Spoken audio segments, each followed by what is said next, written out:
NBR এবং IRD বিলুপ্ত করে রাজস্ব নীতি এবং ব্যবস্থাপনার নামে করা হলো আলাদা দুটি বিভাগ, যার ফলে আইন তৈরি করবে নীতি বিভাগ আর সেটি বাস্তবায়ন এবং রাজস্ব সংগ্রহের দায়িত্বে থাকবে ব্যবস্থাপনা বিভাগ।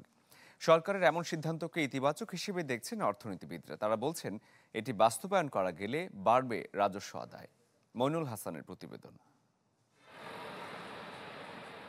রাজস্ব নীতি ও ব্যবস্থাপনা বিভাগ আলাদা করে অধ্যাদেশ জারির মাধ্যমে প্রাথমিকভাবে বিলুপ্ত হলো 5 দশকের পুরনো সংস্থা এনবিআর। বাতিল হয়ে গেল অভ্যন্তরীণ সম্পদ বিভাগও। এতদিন রাজস্ব সংক্রান্ত নীতি প্রণয়ন ও আদায় দুই কাজই করত এনবিআর। ফলে কখনো স্বার্থের দ্বন্দ্ব, আবার কখনো প্রশ্ন উঠত কার্যক্রমের স্বচ্ছতা নিয়ে।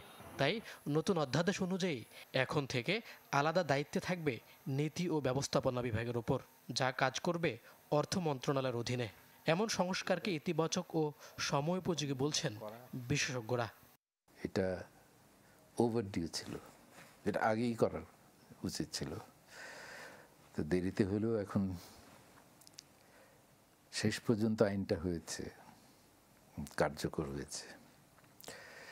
সেটা আমি বলবো একটা শুভ সূচনা। আলাদা করে দেওয়াটা একটা হচ্ছে শুরু, কার্যক্রম নেওয়া হলো, ফলাফলটা হচ্ছে এর মাধ্যমে প্রশাসনের গতিশীলতা তৈরি হবে এবং তার মাধ্যমে রাজস্ব আদায় বৃদ্ধি পাবে এবং সামগ্রিকভাবে ট্যাক্স জিডিপি অনুপাত বৃদ্ধি পাবে।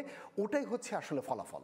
গ্লিটারের টুইন লেমন ও অ্যান্টিব্যাকটেরিয়াল ফর্মুলা বাসনকে চকচকে জীবাণুমুক্ত করে আমাদের দেয় গ্লিটার গ্যারান্টি। অর্থনীতিবিদরা বলছেন আলাদা বিভাগ করার ফলে বাড়বে রাজস্ব আদায়, তৈরি হবে প্রতিযোগিতামূলক মনোভাব। এছাড়া জবাবদিহিতার জায়গা হবে আরও স্পষ্ট। তবে এক্ষেত্রে প্রশাসন ক্যাডারের আধিপত্য বৃদ্ধির পাশাপাশি কর কাস্টমস ক্যাডারদের পদোন্নতির সুযোগ কমে যাওয়ার শঙ্কা করছেন কেউ কেউ। এক্ষেত্রে যৌক্তিক সমন্বয়ের পরামর্শ দিচ্ছেন অর্থনীতিবিদরা। এই দুটো ভাগের ভিতরে কি ধরনের কার্যক্রম পরিচালিত হয়, কারা এগুলোর দায় দায়িত্বে থাকছেন, ডিজিটালাইজেশন করার ক্ষেত্রে নীতি এবং বাস্তবায়নের ক্ষেত্রে কী ধরনের সমন্বয় নিয়ে কার্যক্রমগুলো পরিচালিত হবে, এবং এই দুর্নীতির সমস্যা ছিল, সুশাসনগত সমস্যা ছিল, সেইগুলোকে এই নতুন কাঠামোতে কিভাবে হ্যান্ডেল করা হবে, এই বিষয়গুলোর উপর কিন্তু অনেক এই সাকসেসটা নির্ভর করবে। কাস্টমস ব্যাকগ্রাউন্ড থেকে আসলো নাকি ইনকাম ট্যাক্স ব্যাকগ্রাউন্ড থেকে আসলো নাকি অ্যাডমিনিস্ট্রেশন ব্যাকগ্রাউন্ড আসলো, সেটা তো মুখ্য বিষয় না। মুখ্য বিষয় হচ্ছে যে ব্যক্তি এসছে সে এটা চালাতে পারবে কিনা, তার অভিজ্ঞতা, তার যোগ্যতা, এটা তো ফিট অ্যান্ড প্রপার ক্রাইটেরিয়া তো ওখানে দেওয়া আছে।